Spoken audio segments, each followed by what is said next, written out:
बिस्मिल्लाहिर्रहमानिर्रहीम।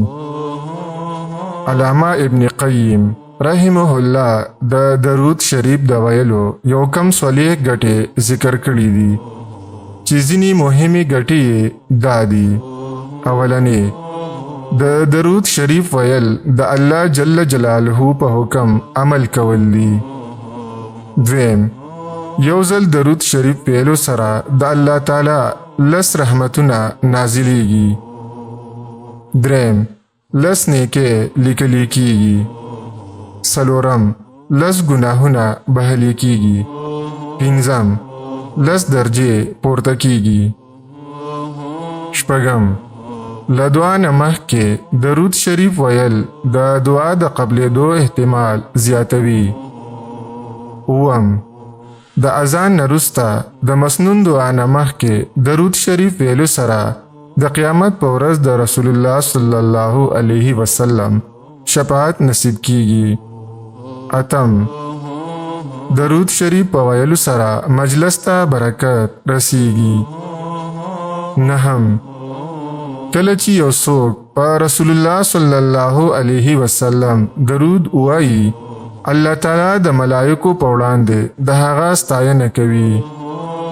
لسم څوک چې درود شریف ډیر ډیر وایي د هغه په عمر کې په عمل کې او په رزق کې برکت وي. د درود شریف په ذریعہ د رسول الله صلی الله علیه وسلم سره مینا څرګندېږي. دولسم د درود شریف په ویلو سره زړه ته تازهوالی او ژوندون میلاویږي. دیارلسم درود شریف په کثرت سره ویل د ستونزو څخه خلاصي نصیب کیږي. څوارلسم د قیامت په ورځ به رسول الله صلی الله علیه وسلم ته تر ټولو نږدې هغه څوک وي چې په رسول الله صلی الله علیه وسلم یې ډېر ډېر درود ویلی وي. پنځلسم د درود شریف په ویلو سره د انسان روح پاکیږي. شپاړسم د درود شریف په لوستلو سره دعاګانې قبلیږي. اوولسم د درود شریف لوستل د روحي او جسمي ناروغو څخه خلاصون دی.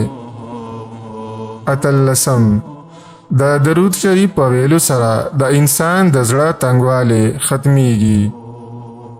نورلسم د درود شریف په ویلو سره په دنیا او آخرت کې کامیابی حاصلیږي. شلم د درود شریف په ویلو سره د انسان په کې برکت پیدا کیږي. یویشتم د درود شریف په ویلو سره مړی ته مغفرت کیږي. دویشتم د درود شریف ویل د فقر او د مالی ستونزو په کمولو کې مرسته کوي. دریشتم د درود شریف ویل د الله تعالی څخه د بخښنې او توبې د غوښتلو وسیله ده. د درود شریف لوستل د آفتونو او مصیبتونو څخه د ساتنې وسیله ګرځي. د درود شریف لوستل د الله تعالی د رحمت او د رحمت د غوښتلو وسیله ده. د درود شریف په ویلو سره زړه او دماغو ته سکون راځي. د درود شریف لوستل د حضرت محمد صلی الله علیه وسلم سره د مینې او د مینې د څرګندولو وسیله ده.